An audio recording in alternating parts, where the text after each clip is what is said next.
네, 여러분 안녕하세요. 영어 문법 지도법 권연희입니다. 자, 오늘은 챕터 9 How to Test Grammar에 대해서 여러분께 설명해 드리도록 하겠습니다. 먼저 우리가 평가에 대해서 이야기를 해봐야 되는데요. 자, 우리 평가의 목적에 따라서 다양한 평가의 형식이 있습니다. 성취도 평가가 있고요. 형성평가, 진단평가, 배치평가, 선발평가, 숙달도 평가들이 있죠. 자, 그 다음에 평가 방법에 따라서 객관식으로 우리가 평가를 할 수도 있고, 주관식으로 할 수도 있고, 직접평가, 간접평가, 분리평가, 통합평가, 그리고 상대평가 및 절대평가 이렇게 나누어 볼 수 있습니다. 자, 그러면 우리가 어떤 평가를 주로 영어 교육에 있어서 학습자로 해왔는지 그리고 교수자로 해왔는지 여러분들이 여기서 한번 생각을 해보실 수 있으실 겁니다. 자, 그러면 여러분 과연 어떤 시험이 좋은 시험일까요? 자, 여러분들이 생각하는 좋은 시험이란 무엇인지 한번 생각을 해보시면 좋겠습니다. 네. 그리고 평가의 질을 좌우하는 것은 이렇게 5가지 기준이 있습니다. 첫 번째는 타당도라는 것이고요. 두 번째는 신뢰도, reliability. 그다음에 세 번째는 실용도, practicality. 그다음에 네 번째는 진정성, authenticity.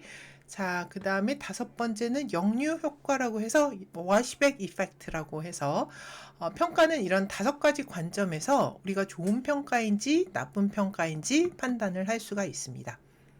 자, 먼저 타당도라는 것은요, 평가가 의도한 내용을 실제적으로 측정하고 있는가를 타당도의 관점에서 우리가 생각해 볼 수 있습니다. 타당도의 종류에는 여러 가지가 있는데요.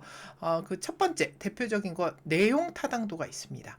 자, 그러니까 이 내용이 타당한지 보는 거예요. 그래서 시험 내용이 교수한 내용, 그러니까 교수자가 가르친 내용과 얼마나 일치하는가를 보는 것이 내용 타당도입니다. 자, 그래서 현재 완료를 배운 수업에서 현재 완료를 평가해야 되는 것이 당연히 타당도가 높겠죠. 그런데 만약에 현재 완료를 배웠는데 투부정사를 평가하는 것, 네, 타당도 측면에서 없다고 보면 되겠죠. 낮아질 수밖에 없습니다. 자, 그 다음에 구인 타당도를 우리가 또 생각해 볼 수 있는데요. 구인 타당도라는 것은 평가가 언어, 교수, 학습 이론 등을 잘 반영하고 있는가. 그러니까 이 평가가 이론적 바탕이 타당한가를 보는 것입니다. 그러니까 시험이 이론적으로 측정하려는 능력을 실제로 측정하고 있는가를 보는 것을 구인 타당도라고 보시면 되는데요.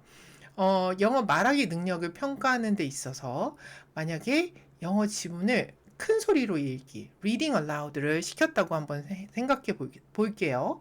그렇다면 과연 이것이 큰 소리로 영어 지문을 읽는 것을 시키는 것이 영어 말하기 능력을 평가한다고 볼 수 있을까요?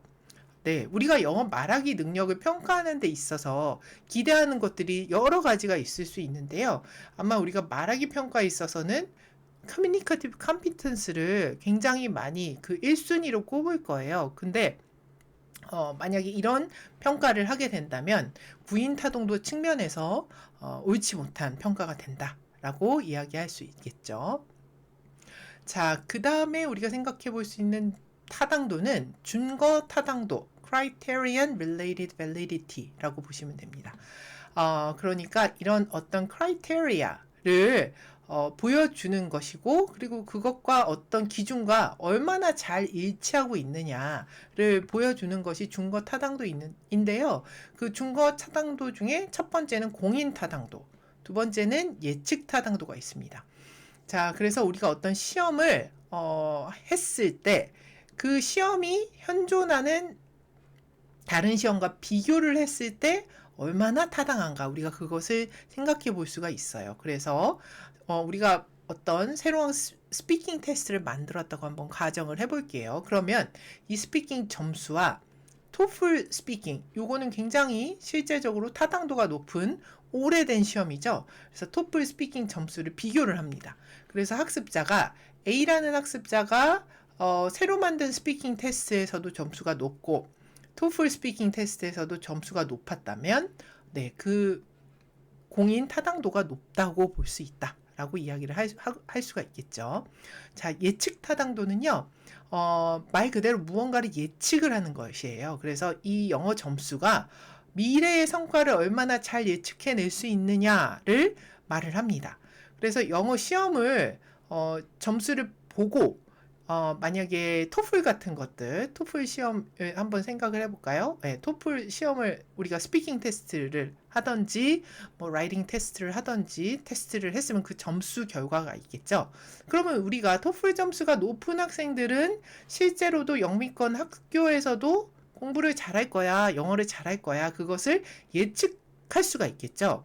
그래서 학생들이 토플 점수가 높은 애들이 결국에 학교 가서 미국 가서 영어 공부도 잘하더라. 이렇게 결과값이 나온다면 그것은 그 시험은 네, 예측 타당도가 높다라고 보시면 될 것 같습니다.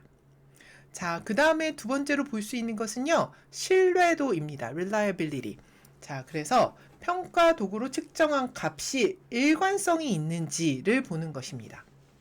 그래서 우리가 reliability는요, 첫 번째 평가 신뢰도, 두 번째 채점자 신뢰도로 볼 수 있습니다.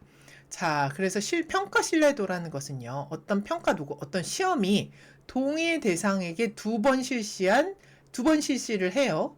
그런데 동일한 결과가 나오면 신뢰도가 높다라고 봅니다. 자, 그 다음에 채점자 간 신뢰도, rater reliability라는 것인데요. 채점자 간의 그런 결과값이 일관성이 있는 것. A라는 학습자를 가라는 레이터와 나라는 레이터가 채점을 했어요. 그런데 A라는 학습자가 높게 나오고 나라는 학습자도 평가가 높게 나왔다. 근데 B는 네, 낮게 나오고 낮게 나왔다. 이런 학습자를 평가한 평가자들 간의 이 채점 결과의 점수의 일관성이 있는 것. 이것은 채점자 신뢰도라고 보고 있습니다. 자, 그 다음에 practicality. 네, 이것은요, 실용도인데요. 평가 도구가 경제적, 시간적, 행정적, 그리고 채점 및 해석상의 제약이 있느냐라고 보는 것입니다. 그래서 이 평가의 방법에 관련된 방법이라고 보시면 될 것 같습니다. 그래서 경제적으로도 비용이 많이 안 들고 시간적으로도 빨리 끝나고 행정적으로도 수월하게 되면 그 평가에는 실용도가 높다라고 우리가 생각해 볼 수 있겠죠. 자, 그 다음에 네 번째 authenticity, 진정성입니다. 자, 진정성이라는 것은요, 평가 내용이 살아있는 언어를 대상으로 하고 있느냐. 자, 이 살아있는 언어라는 것은 무엇일까요? 자, 이것은요, 다른 말로 이완기 연구에서 이렇게 밝히고 있었습니다.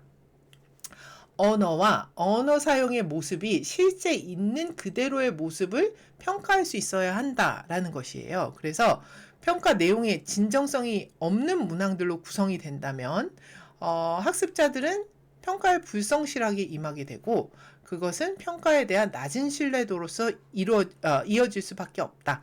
그래서 문항들이 진정성 있는 문항, 그리고 다시 말해서 살아있는 그 학습자들이 배웠던 내용들을 그대로 담은 문항들로 구성된 그런 랭귀지여야 된다라는 것이고요. 자, 마지막 역류 효과, 워시백 이펙트라고 합니다. 자, 이것은 평가의 존재가 결국에 왜 존재하느냐, 그것을 설명하는 것이라고 볼 수도 있는데요.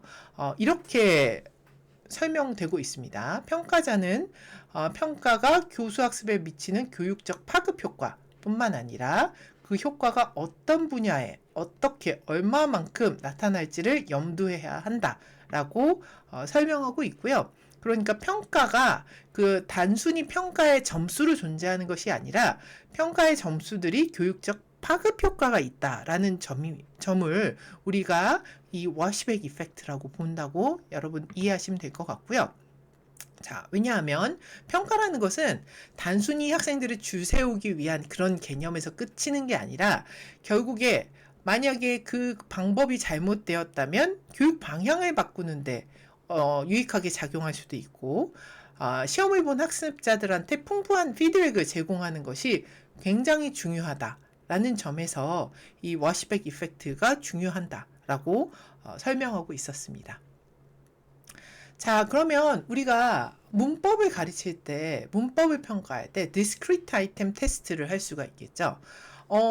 예를 들어서 빈칸 넣기, 뭐 has, have 둘 중에 하나 고르세요. 현재 완료 문장일 때 이런 것들은 문항을 굉장히 practicality 면에서 높겠죠. 만들기 쉽고 채점도 쉽고 시간을 효율적으로 사용할 수 있고 대규모 시험에 적합합니다. 시험 한 번 만들면 여러 학습자들 몇만 명을 대상으로 쓸 수 있기 때문에 practicality가 높고 그 다음에 reliability 측면에서도 높다고 하네요. 그래서 채점자 간 신뢰도도 높고 채점자에 따라서 결과가 달라지지 않기 때문에 왜냐하면 현재 완료에서 have, has 둘 중에 하나 고르세요. 이거는 너무 명확한 채점 결과가 있잖아요.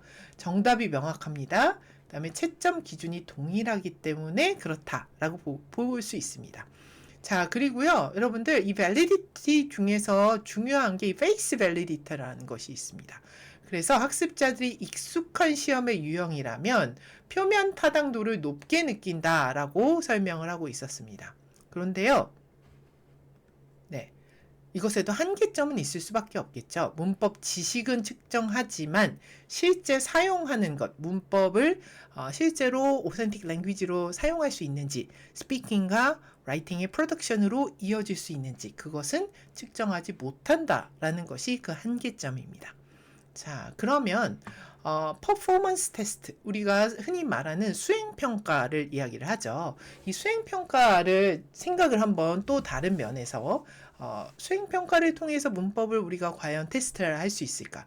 우리가 생각을 해볼 수 있겠죠. 수행평가는요, 오센티시티 측면에서 굉장히 높습니다. 왜냐하면 수행평가를 하다 보면 실제 상황의 문법을 연결하는 그런 평가들이 많이 이루어질 수 있기 때문이에요. 그리고 와시백 이펙트도 굉장히 높다라고 봅니다.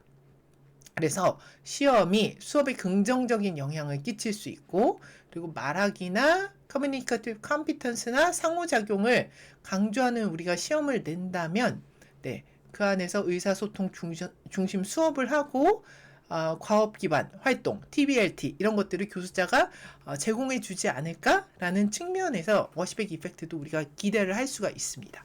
그런데요, 이것도 한계점이 있습니다.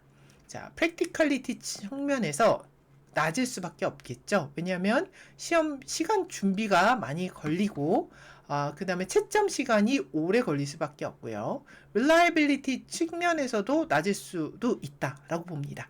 왜냐하면 채점자가 다르면 그 학습자들의 채점 결과도 달라질 수 있겠죠. 그리고 평가에 대한 통제가 어렵습니다. 자, 그래서 이 학습자들이 프로덕션을 통해서 어떤 라이팅이든지 스피킹을 했어요. 그런데 그 안에서 문법적인 에러, 그러니까 비문을 만들었다고 생각을 한번 해보세요. 근데 우리가 그것이 문법을 몰라서 틀린 것인지 에러인지 아니면 과연 이것이 긴장을 해서 틀린 것인지 미스테이크인지 우리가 판별하기가 어렵다라는 측면이 그 한계점으로 우리가 생각해 볼 수 있습니다. 자, 첫 번째 샘플 테스트를 한번 보도록 할게요.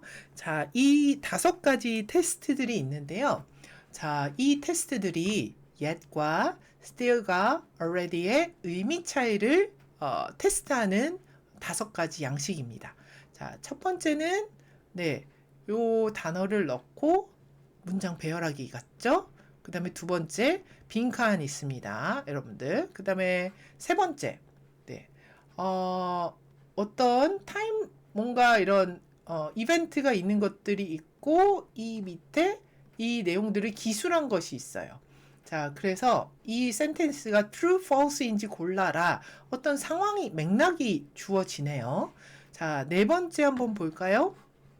네, 이것도 뒤에 빈칸으로 문장을 완성해야 되는 부분들이 있습니다.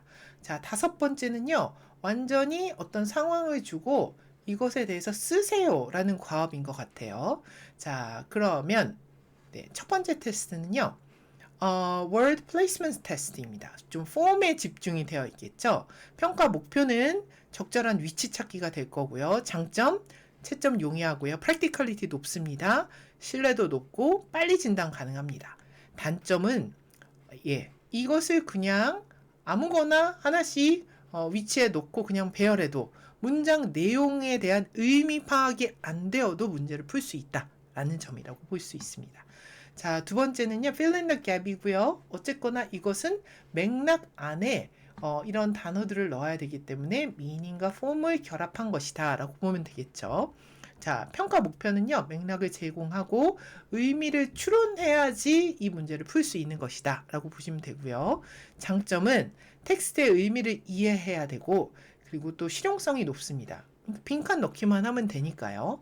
그런데 단점은 새 단어를 선택해서 넣는 것이라면 학습자들이 그냥 추측해서 아무데나 이것들을 배열할 수도 있고, 뭐 빈칸이 3개밖에 없는데 주어진 단어가 3개라면 하나는 제대로 몰라도 학습자들이 정답을 맞출 수 있는 그런 요소들이 단점으로 또 우리가 꼽을 수 있을 것 같네요. 자, 세 번째 이 문항은요.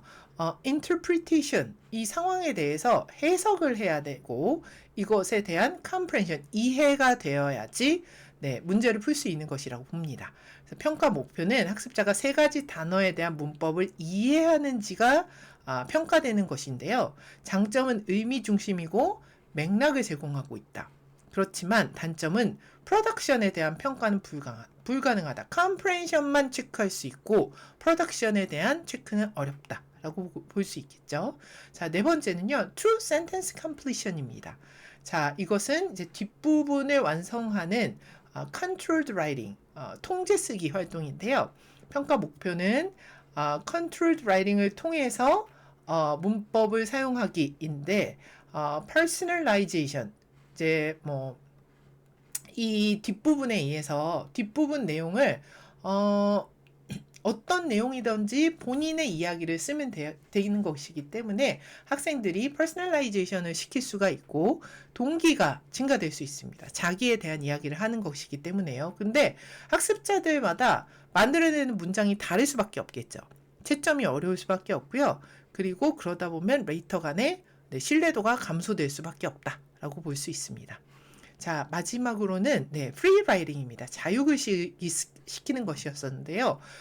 평가 목표는 학습자가 자유롭게 문법을 활용해서 문장 쓰기를 하는 것이고, 장점은 문법, 의미 전달 둘 다 잡을 수 있고요. 담화 모두 평가할 수 있고요. 타당도가 높을 수 있습니다. 그렇지만 practicality나 reliability 측면에서는 낮아질 수밖에 없다라고 보고 있습니다.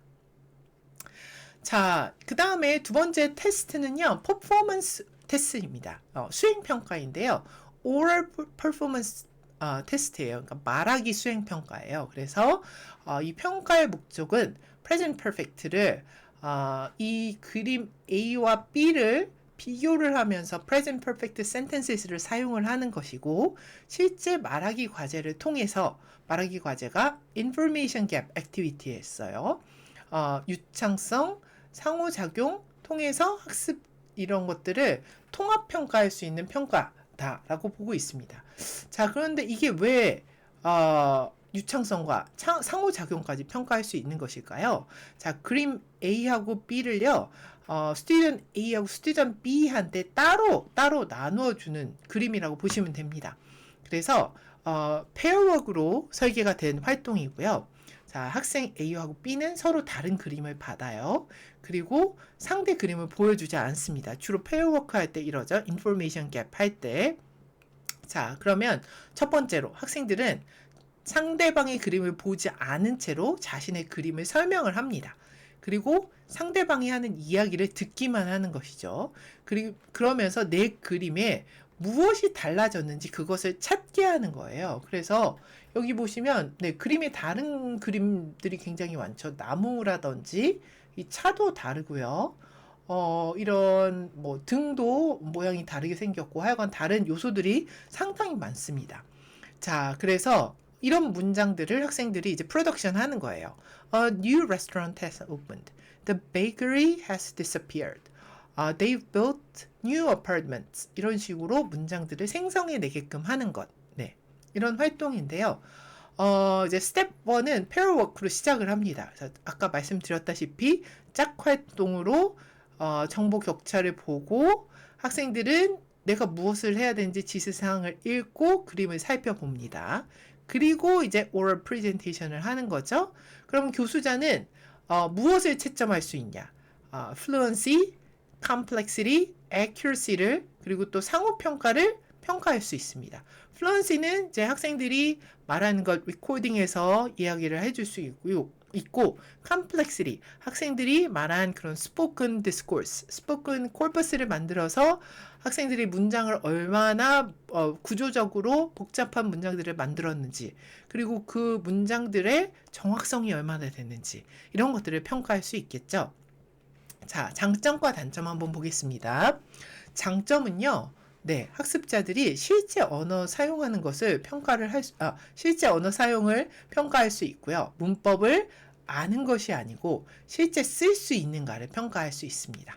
그리고 communicative competence 평가 가능하고요. interaction, negotiation, listening, fluency 이런 통합 평가가 가능합니다. 그리고 워시백 이펙트도 있을 수 있다. 왜냐? 이제 실제 이런 평가를 하려면 연관성이 있어야 되니까, validity가 있어야 되니까, 실제 수업도 이런 수업을 할 것이고, 그 수업 내에서 학습자 발화 기회도 많을 수밖에 없고, 그리고 타당도도 높다. 그런 측면에서. 자, 단점은요, reliability 측면에서 채점의 일관성이 부족할 수밖에 없고요. 자, 그 다음에 face validity가 낮아질 수도 있다.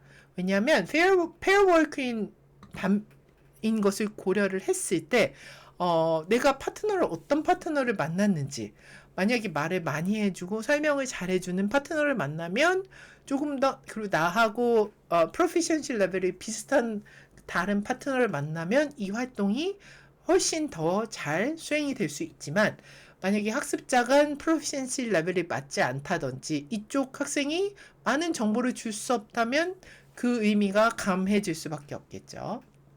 자, 그리고 practicality 측면에서도 준비 시간이 많이 걸릴 수 있고 채점이 오래 걸리고, 네, 이 활동을 한 다음에 학생들을 앞에서 서로 말하기 활동을 시킬 수 있지만, 주로 그 학생들을 말하게 하는 것을 평가를 하려면 리코딩 같은 거를 많이 한단 말이에요.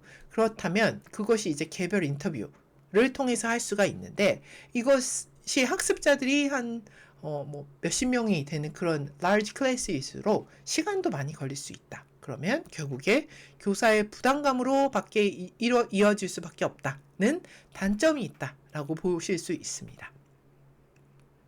네, 여기까지 해서 9장 마치도록 하겠습니다. 네, 바로 이어서 10장 넘어가도록 하겠습니다. 자, 제일 마지막 챕터이고요. How not to teach grammar입니다.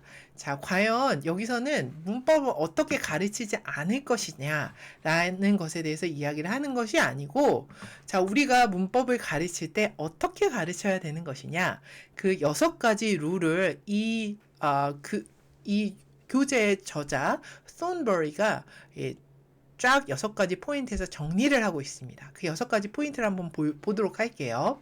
자, 첫 번째는요, The rule of context입니다. 문법은 맥락 속에서 가르쳐라 라는 거예요. 그래서 문법의 형태는 의미, 상황, 담화, 목적과 연결이 되어 있다. 그래서 컨텍스트가 없는 문법이라는 것은 의미가 없다 라고 설명하고 있었고요. 두 번째, The rule of use입니다. 실제 사용을 위해서 가르쳐라. 문법은 시험용 지식이 아니고 real communication을 위해서 존재한다. 따라서 학생들에게 사용할 기회를 주고, 말할 기회를 주고, 쓸 기회를 줘라 라고 설명하고 있었습니다. 자, 세 번째는요, rule of economy입니다. 적게 설명하고 교수자가 학생들에게 많이 사용하게 해라 라는 포인트인데요. 문법 설명은 짧고 효율적으로 하고 학생들을 위한 프랙티스 시간을 많이 확보해라 라는 관점이었습니다. 자, 네 번째는요, The rule of relevance입니다. 학생에게 필요한 문법만 가르쳐라.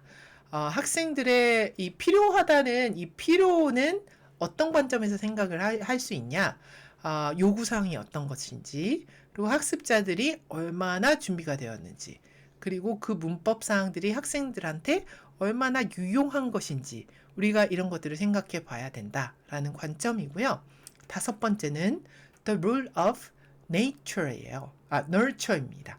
문법은 설명보다 조건 속에서 학습된다라는 것이에요. 그래서 문법을 학습하기 위해서는 충분한 인풋이 필요하고 인터랙션도 많이 해야 되고 교수자의 피드백도 필요하며 그리고 무엇보다도 네, 저는 이게 되게 중요할 것 같아요. 문법을 학습하면서 학생들이 노티싱이 될 수 있는 그런 환경을 교수자가 제공을 해야 되고 그런 환경이 바로 이 조건이다라고 설명하고 있는 거죠.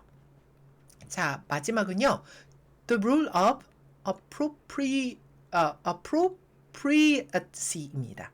학습자의 특성을 고려를 해라라는 관점인데요.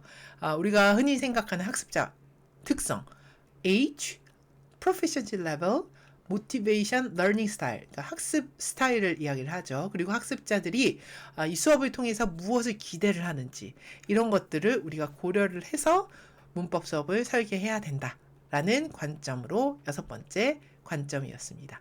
네, 여기까지 해서 마치도록 하겠습니다. 수고하셨습니다.